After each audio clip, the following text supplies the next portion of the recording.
पाकिस्तानला पुन्हा एकदा दहशतवादाचा फटका बसला। चार सद्दाच्या बचा खान विद्यापीठावर बुधवारी सकाळी सुमारे 12 ते 14 दहशतवाद्यांनी हल्ला केला। हल्ला झाला तेव्हा विद्यापीठ परिसरात हजारो विद्यार्थी होते। 3.5 ते 4 तास या दहशतवाद्यांशी पाकिस्तानी सुरक्षा यंत्रणांचा लढा सुरू होता।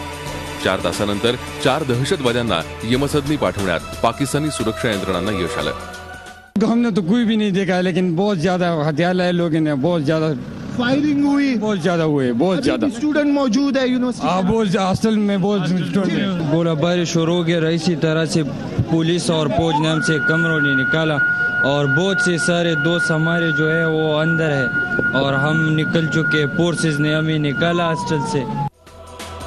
तहरीक ए तालिबान संघटनेच्या पाकिस्तानातील गटानं हा हल्ला केल्याचा संशय व्यक्त होतोय।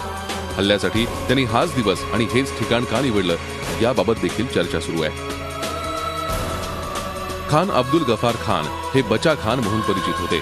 बचा खान यांना सरहद गांधी म्हटलं जायचं। 1920 साली खुदाई खिदमतगार संघटनेची त्यांनी स्थापना केली।